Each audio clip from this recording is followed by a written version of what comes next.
Marriage, sex, and relationships are all involved in the Love Diary. On today's episode, we'll be speaking to 4 amazing people who have experienced love at one point in time of their lives. I am Emmanuella, Obanga, and this is TALKTALES.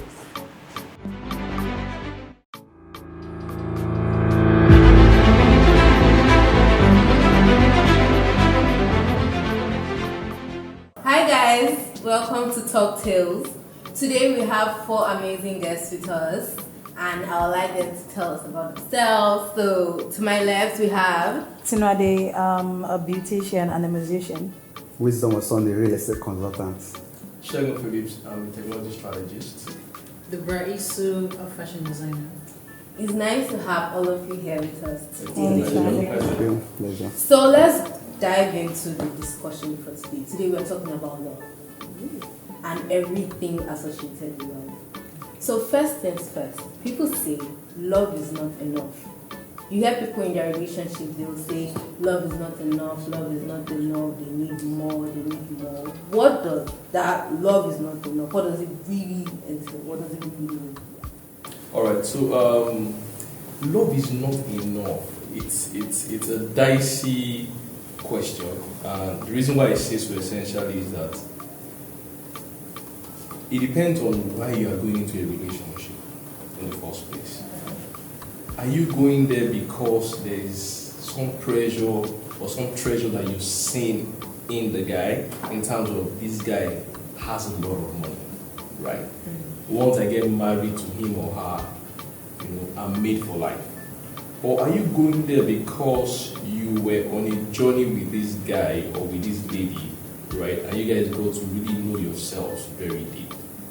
Because you can't explain what love is in itself, it's actually very difficult to place a demand. So let me expatiate. The part of the brain that controls love is not the part that has numbers, it's not the rational part. It's the part that comes from what you feel. How do you know you love someone? You understand? It's the part that tells you it's just some form of feeling, right? And if something is a feeling, that means today the feeling can be there and tomorrow it might disappear. But the difference between that is that once you love someone, the feeling consistently builds up as you live with that person or as you spend more time with the person. So in itself, love is not enough. If you look at that literally, love is because you keep growing to love that person every now and then. So for instance, my dad will usually say, may his soul rest in perfect, usually say, I've never seen the part of this your mom, despite having gotten married to her about 30 something years. That's to show you that as you live with someone, right, you get to learn new things. Yes, and because you love the person, you'll be able to have some form of accommodation and keep knowing the person and say, okay, I think this part of it is what I know now. And keep adjusting and adjust. So that's why I said that question in itself, love is not enough, is actually correct. Okay. But it now depends on what you are going into that relationship for. Is it for the love itself? The purpose. Yes, the purpose or the material. Okay. All right. Like I would like to add to that. Love is not enough. I'm going to state an instance. Take for example, I'm in love with someone who carries a completely different purpose from mine. Take for instance, I want to settle down here in Nigeria, and the person I'm in love with wants to settle down in the United States. How is that going to work? I'll take for instance, I'm in love with someone whose character I can't stand. You can actually be in love with someone and you can't live with that person. So love is not enough. There are many more things that helps a relationship. Do you understand that? That makes 2 people to be able to come together.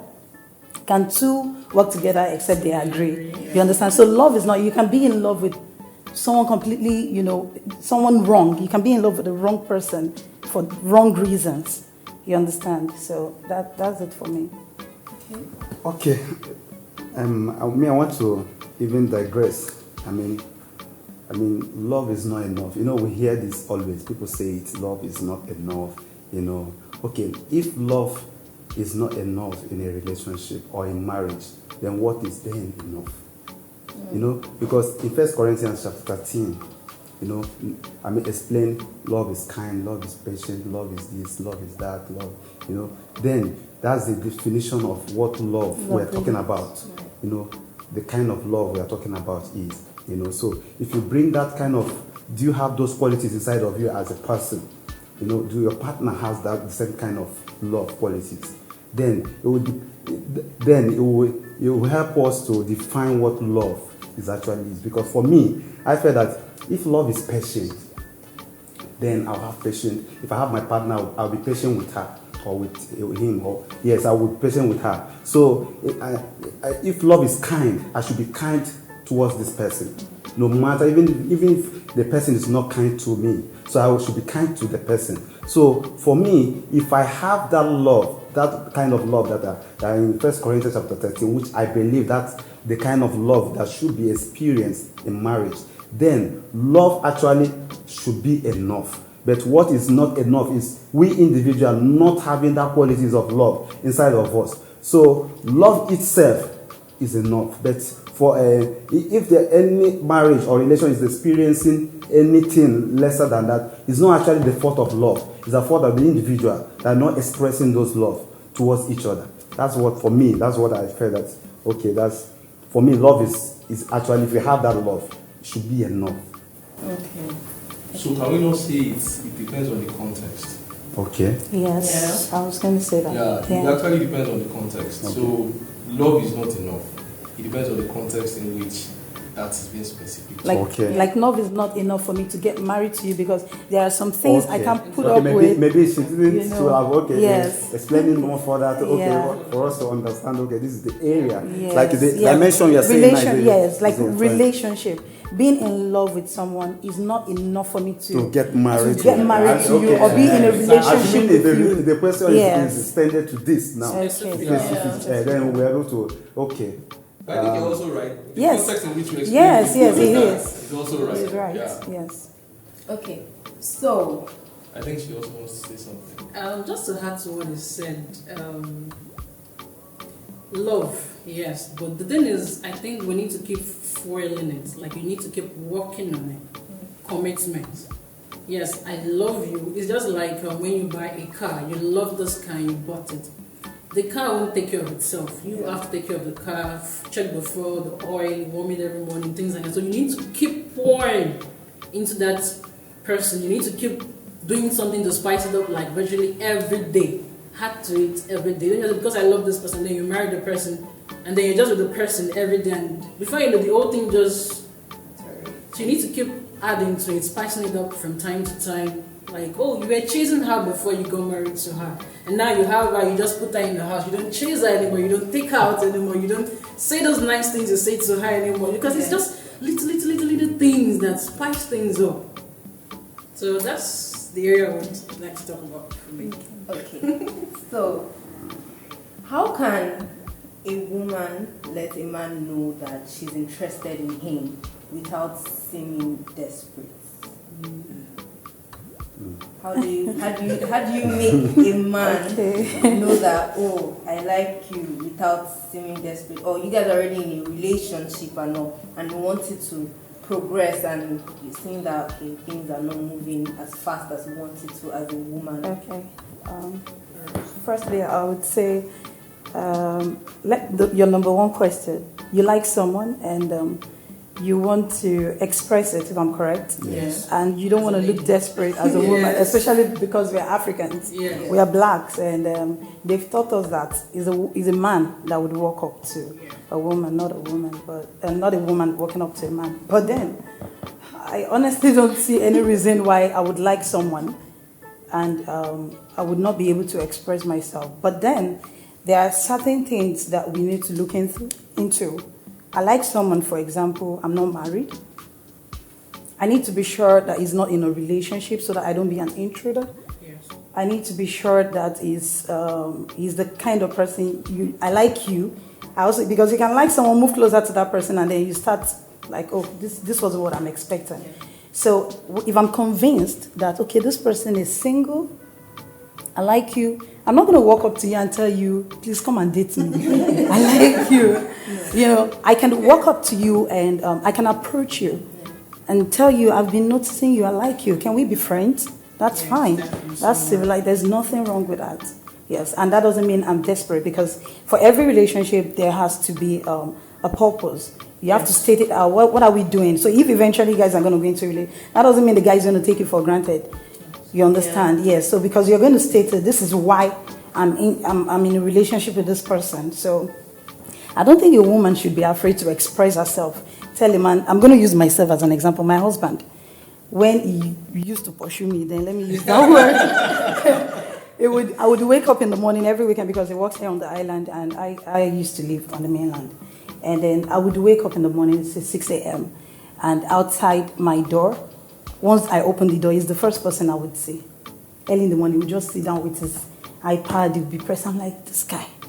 So he's a family. I met him through my mom. He's a family friend. And then he knows I'm in a relationship. He is also in a relationship. But then you're in a relationship and you're coming to my house 6 a.m. every Saturday morning. He will take me to church, and Sunday he will come back to pick me, and all that. I noticed. But I went on with my own relationship. I got to a point, he never asked me out. He used to say he asked me out, but he never asked me out. I can't remember. So I noticed, and I saw the gestures and everything. And sometimes when he sees my boyfriend, the way he reacts. One day I told him, do you like me? Do you want to date me?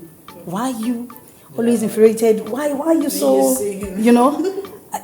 He said, how can you start getting again? How can you tell me you don't know? No, don't tell me I don't know. Ask me out if you like me. Do you like me? He said, yes, I like you too. Ask me out. Do you understand? So I don't think there's anything wrong with a woman, express yourself. It's really no big deal. We're civilized. Yeah. I absolutely agree with her. So let me flip it now. So we're in this world that it starts that is the guy that always has to make it move. Yeah. Right? There's another part of the world that when you take a girl out, right, the girl will say she wants to pay her own bills. Yeah. That don't pay my bills. Yes. Mm-hmm. You understand what I'm saying? Well, in our world, as a man, if I take you out, I must foot our bills. If not, my guys or my friends will say, God, what's wrong with you? Even the girl that you take out, or the lady that you take out, like, this guy has joined the stingy man association. You understand? So I wanted to flip it so that you understand that there's no right or wrong answers to it. You understand? It depends on your environment, how you grew up, the kind of people you grew up with. What is the norm in that environment? Yeah. You understand what I'm saying? Now, beyond the norm, we have seen people that have also defined the exception, and they have parted ways and people don't follow. So if a girl likes me, or when I was still very young, I'm not old, but when I was still very young, I used to be more handsome than this. Like, when I was still not young, the girls that I respected most were the ones that walked up to me and said, do you know I really like you? We didn't eventually, some of them we didn't date, but because of that confidence, you understand what I'm saying? I got hooked up with the girl. We were friends, or some of them we became very, friends. And those girls, it actually shows your self-worth as a lady in itself. You understand what I'm saying? And the reason I give them more kudos is that despite the environmental, situation and the belief system, you understand, they still took that initiative. So I don't see anything wrong with it. I absolutely like it. Okay. So I think if you're in a relationship with a guy or a man, and the relationship is not defined. It's not. You don't know whether we're moving forward, we're going to take it to the next level. It's okay to ask questions, and please don't start with, "Can we talk?" The man will just be on the fence, like, "Okay, what's coming?" So you can be seeing a movie or something and just pop the question gradually. I think we've been in this relationship for a while. I mean, where do you see the relationship going? Like, where do you see yourself in the next 2 years, in the next 5 years?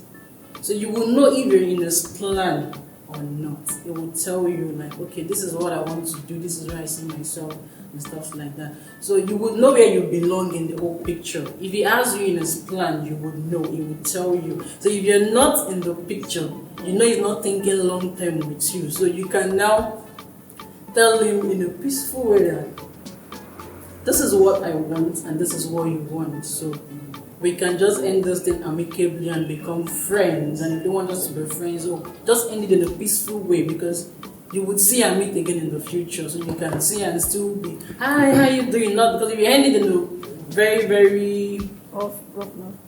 what's the Rough manner, you would yes. see after that you'll be able to talk. So it's easy to end it in a very, very good way, amicably, and everybody just move.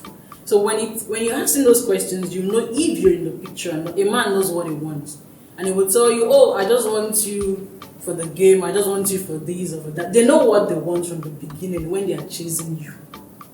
They know what they want. So it will tell you if he sees you in the long picture, that's in the long term or not. So you know where you stand as a person, as a lady. So you don't sound too desperate that way. When you tell me, can we talk? The man will just put on his defense. I'm more like, okay, what is it? What's coming? He will try to prepare answers for you. And so when you just come in as a lady now, you know how to do it. Let me leave it like that. So for me, that's why in every relationship, from the beginning of that relationship, must be defined. Yeah. That's to be defined. You don't need to start going back again and asking where is he heading to. If after 1 year or 2 years or this thing, you are still asking where is this relationship, that means it's not heading anywhere. You have already gotten your answer, because there is a plan already. I mean, there should be a plan, so that it won't be asking a man that is going somewhere. Just like she said, every man know what he wants from the beginning. So that's why that question is very necessary from the beginning. Let him tell you what he wants from this relationship, so that you know whether it is what you actually want as a lady. So if it's not what both of you want, then there's no need for that relationship. So, but if you guys want the same thing, then there's a plan, and both of you will put your energy and everything, your focus towards that plan to achieve it. If not, there's no need for it. There's no need at all. Okay, so what is the most effective way of communicating in a marriage or a relationship in general? The most effective way of communicating with your partner? Now, would you like to go first? Married. You and I have been going 4 seconds. Let's be critical. We have let them to go. Okay, you guys Say married. Say married if you are It's married. So, what's the most effective way of communicating? Okay, for me, there is a difference between talking and communicating. When you see some people have people that are in the relationship, they're having issues. When you ask them what is it said, when you hear both of them, you will realize that okay, these people are lacking. I mean, there's a problem with communication.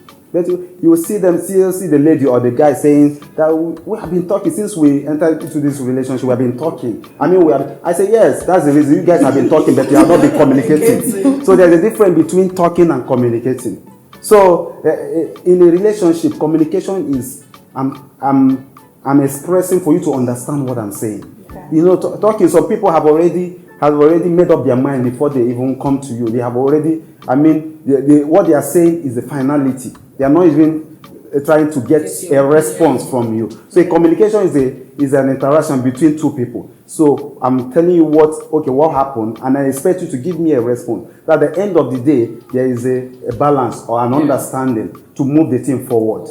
But when there is only talking, this person will say, yes, I've heard you, this and that. That's the only thing that happens. Maybe when the lady wants to pass information, the guy will say, I've heard you, this and that. That's not communication. That's talking. You are just talking. So in communication, when there is a proper communication, most especially, I'm talking based on relationship now.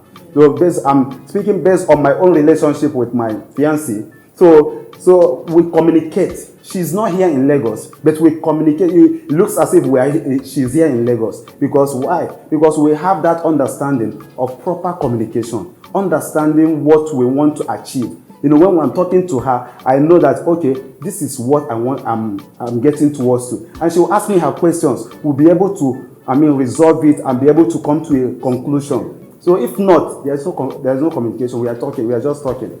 For me, that's what I can say. So from the marriage point of view now, how do you communicate in your marriage self? And also, if there's a mishap in communication, how does your marriage work? Okay. So there's actually there's no one size fits all. Yes. Number one, you must know the person in which you are in the relationship with or the marriage in. I'll give you an instance, right? Okay, I'll use my own as an example, right? My wife, when she's talking to you, she wants to know that you are present. You know, there's a difference between I'm talking to you and as a man, I can decide not to be present. I'll be answering you and saying, oh, okay, yeah, oh, hey, seriously, is that what you said? Meanwhile, I am not present. You understand what I'm saying? Yeah. But my wife prefers, and I'm sure it applies to all women as well, prefers for their guy, you understand what I'm saying, to be present. You understand? In that in itself, right? Your presence in itself establishes the first line of communication. You understand? Once she knows that you are present and you are giving her the right attention, you understand what I'm saying? She's gotten you, you've gotten her. Then it's easier for the two of you to then start, you understand, to communicate, right? So I hope that answers the first question of establishing the right communication pattern. Yeah, the next one is when it's off, what do we do? So I'll give you an instance. Every family has, you know, life is in such the way God designed life is in such a way that you can't have it all smooth. Yeah. If you have it all smooth, there's something wrong. Yes. Is either there's compromises somewhere, there's pretense somewhere, you understand what I'm saying? Or there's avoidance of conflict somewhere, you understand what I'm saying? So in times whereby I need, or my wife needs me to communicate, or she needs me to be there, you understand? There are times that I'll just tell her, you know what, I don't think this is the right time. My mind is not well articulated. And my wife will say, you don't know more than walk. You understand what I'm saying? You get? There are times I talk to her as if I'm talking to machine. You understand what I'm saying? 1 and 0s. Oh, you've done it. Okay, go. Fine. You see it. You understand? And I tell her, okay, you know what? This moment, I don't think I'm in the right fit to answer you now, right? Let me think about what you told me. I still listen to her, right? But I know that if I respond back to her, I'm not going to add any value at that time. I'm not going to value. No, I'm not going to add any value, right? Rather, I'm going to upset her. I'm going to upset myself. You understand? I just like, you know what? Let me think about this. But if it's that you want me to answer you now, I can give you an answer that fits this present now. You understand what I'm saying? And we're not going to quarrel about it. And say, okay, you know what? Just go and think about it. You understand what I'm saying? And we go. And there are times that even when she comes back, that thing I'm not thinking about it. You understand? I'll tell her, you know what? Go and do what you want to do. You understand? But I think the most important thing is that as a man, I want my wife to know that I'm present. Yeah. You understand? Because you know, women love attention. Yeah. If they get that attention somewhere else, you have yourself to be blamed either as a boyfriend or as a married man. So strive as much as possible to be available. You understand? That's the first thing. Yeah. But I'm sure she can also. No, you said it all. For me, no communication, no relationship. That's it. The Bible states clearly that 2 is better than 1. When one is cold, he or she has a partner to keep him or her warm. When one is down, the other would leave. So those things are a process of communication. How do you know when I'm down if we don't communicate? You know, although, yeah, there's some emotional gestures, some attitude and all that happens, but then communication, those are also ways of communicating. Like he said, knowing your partner. There are some gestures my husband will give. I already understand what he's saying. There are looks I'll give him. He already knows what I'm saying. So it's just about the person you're in that relationship with. He has stated it all clearly. I'm with him on that. So we say married men are alike. Okay, so I want to ask this question. Because is it possible to love 2 people at the same time? And if it's possible to love 2 people at the same time, why is it that when you're ready to get married. Like when you're about to get married, you can't marry with two, you just have to pick one. So why do you have to pick one if you're in love with two people at the same time? Because I know some people get married, yeah, and the person they were loving before, they still love that person, but then in marriage, so explain. If you're in love with the first person, you can't be in love with the second person. It's because you never loved the first person, that's why you're in love with the second person. Okay. If you love this person, probably you feel like you still have feelings for your ex or something. You need to look into it properly. Are you sure it's not greed? Is there something your present partner has and your ex, something your present partner doesn't have that your ex has? You need to look into it properly, because if you love the first person, you won't see the second person. Do you see the way, like when a woman just gives birth, her first child, do you see the way the attention shifts? She'll just channel the whole thing on that child, not the husband. Just after saying, honey, I am here. Honey, I am here. Forget me. So it takes a while for the love to now balance, where the woman has that, oh, my child, okay, my husband. But when she just has that baby, the whole attention shifts on the child. So it will take a while for the husband. But when you have a husband that understands it, I'm right. Please, it's the two of us before this child came into the picture. So if you see the way a mother loves a child, so if you love the first person, you won't love the second person. It's because you never really love the first person. That's why you're now shifting the attention to the second person. So you need to look into it properly. If you're with someone right now you claim to love, and you still have something, a kind of connection with your ex, look into it properly. Is it greed? Your ex is richer than the one you with? Is it because it's taller and it looks more muscular and the one you're with is not that, the six-pack thing you want? So look into it properly. What exactly? You need to ask yourself that question and be sincere with yourself. Be sincere with yourself. Okay, I would like to add that you can love multiple people. In fact, we are wired that way to love, because the real definition of love, we all know it. You already defined love from the very first question you asked. Now, I would like to differentiate between love and affection. Okay, so the confusion comes in when you're affectionate towards more than one person. You understand? So you will hear my son, for example, say, "Mommy, who do you love most? Me or my dad?" Me or my dad. I have affections towards my son and I have affections towards my husband, but they are different affections. She explained the love of a mother for his son. Now, you can love multiple people, like I said, but then when choosing someone, is not, you can, like, loving multiple people is different from being affectionate towards multiple. Now, the problem comes in when you're affectionate towards, I'm having affection towards him in a way of relationship, like a man and woman relationship. And that same affection, I'm having it towards you now. That's where the problem comes in. So I would really like us to, let's take the difference between the love and then the affection. It's possible, and when you want to choose partner, when you want to choose out of the two people that you have, even we all know that it is wrong. It is wrong. It could be infatuation. You understand? It is wrong, because how can I be affectionate towards two people? There's something wrong.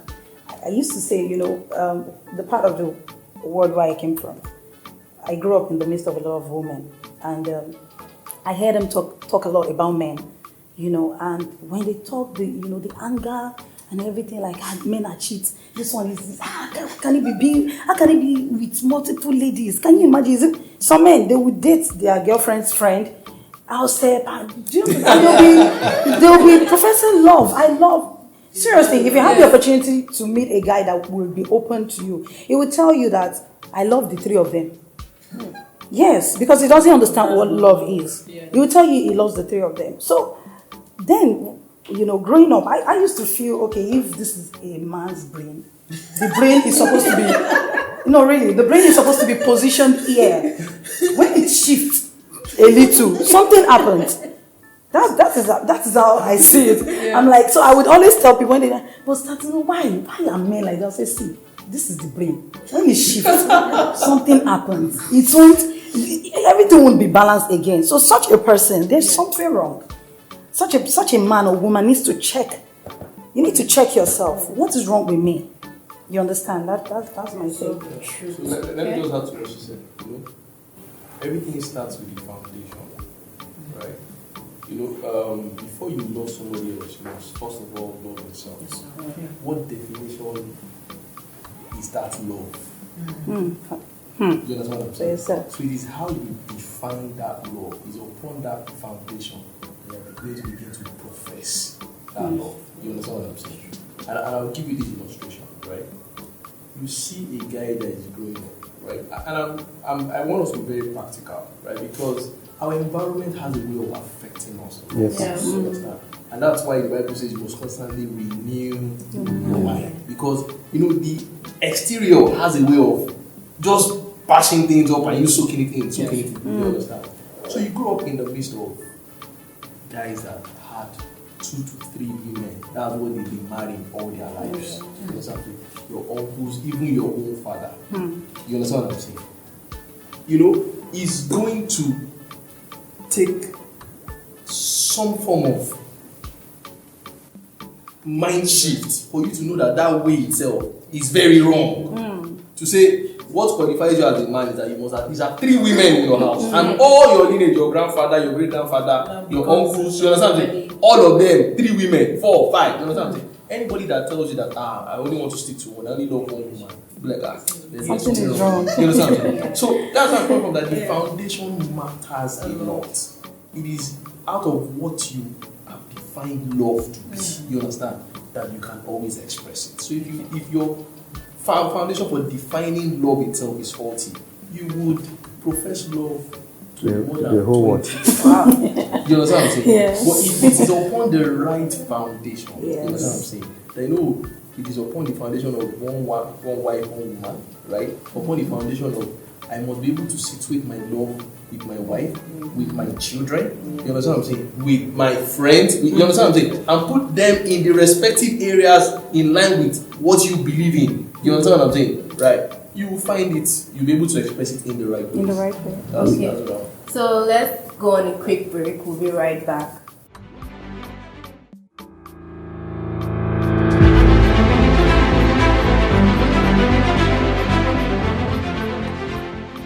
Welcome back, everyone. So before we went on the break, we were talking about is it possible to love 2 people? So now let's move forward. So should one engage in sex with someone that the person is dating? You're not even married to the person. When you're dating the person, ascertain your sexual preference. We know that pastors preach and they always say don't have premarital sex, but aside that, for someone to ascertain their sexual preference, should young single people involve themselves in sexual activities before marriage? Okay. For me, I believe that everybody, even everyone knows that one is a no. There is no to premarital sex. That is what the scripture says, and even if without the scripture, you know that it is not right. There are so many reasons. That why it is not so. Sex, first of all, is not only physical. Sex is also spiritual. So, and there is an emotional connection that happens when sex is involved. And that's why some relationship they stay toxic. Some people are still in a toxic relationship or dysfunctional because they cannot come out of it. Because whenever sex is involved in a relationship, it becomes too hard.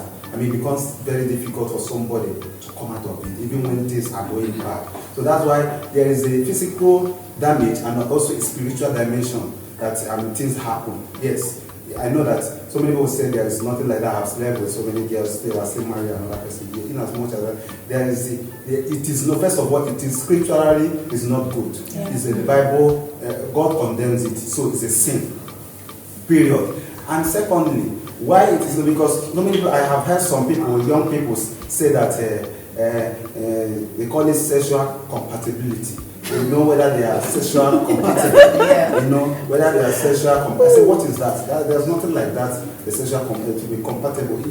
Even when God created Adam and Eve, there was nothing like that. They went in and they venture into to know what sex, how to even, nobody taught them, okay, this is how you should do, how you should handle sex. So that's the way God expects us to also to be able to go in there and also, discover on our own. So that's why that's most of the problem in marriage. That's most of the problem in marriage. Actually, I'll give an example.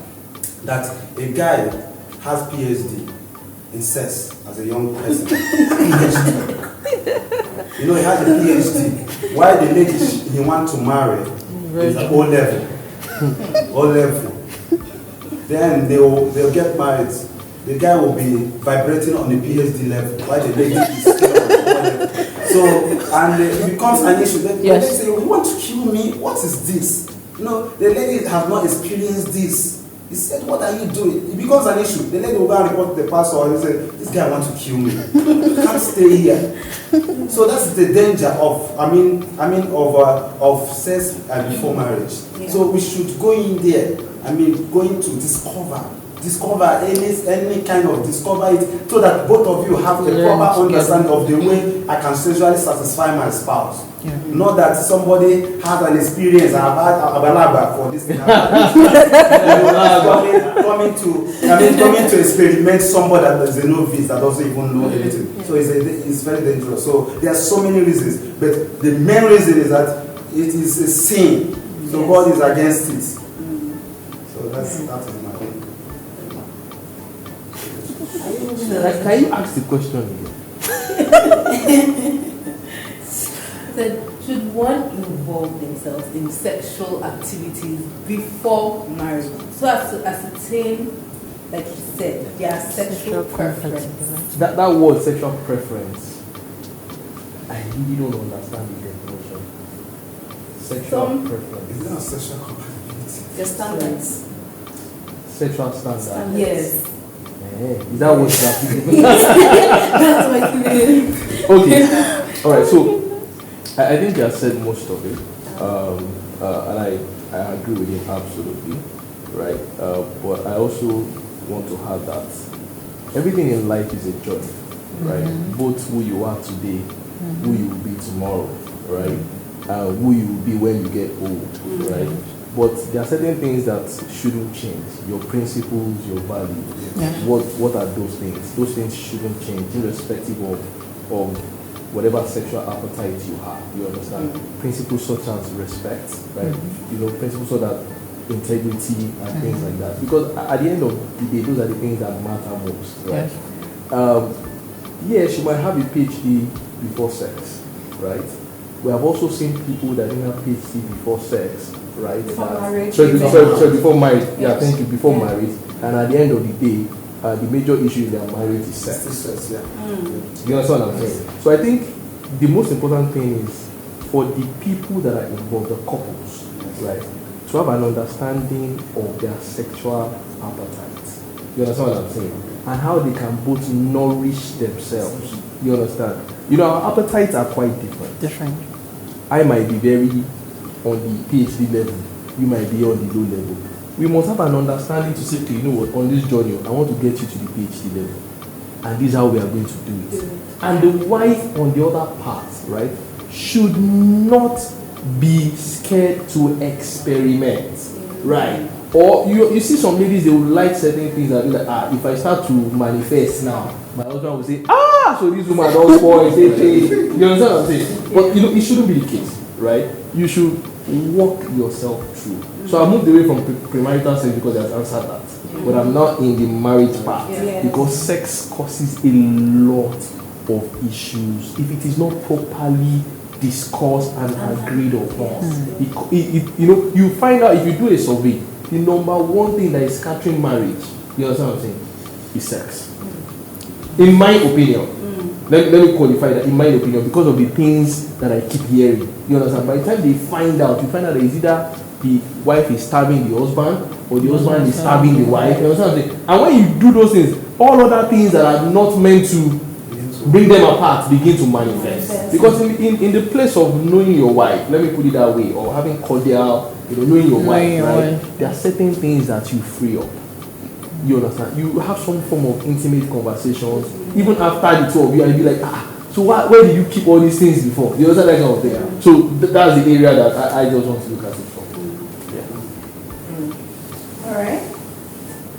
So the moral of the story is for people that are still single, that are just dating and in relationships, they should abstain from having sexual life. And people that are married, there should be an understanding between the man and the woman. Okay. So another question is how wise is it to engage in arranged marriage? Because some people just say that, I'm married, you don't know the man, you don't know the woman. They're just an arranged marriage. So you just find out that one day they are married. So how wise is it to engage in an arranged marriage? I'll leave it to the women. Well, I don't subscribe to it.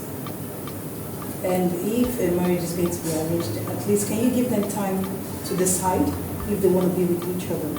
Because for everyone that we meet and we fall in love with, you met them a day too. They were strangers at some point before you met them. So if a marriage is to be arranged, can you give them time?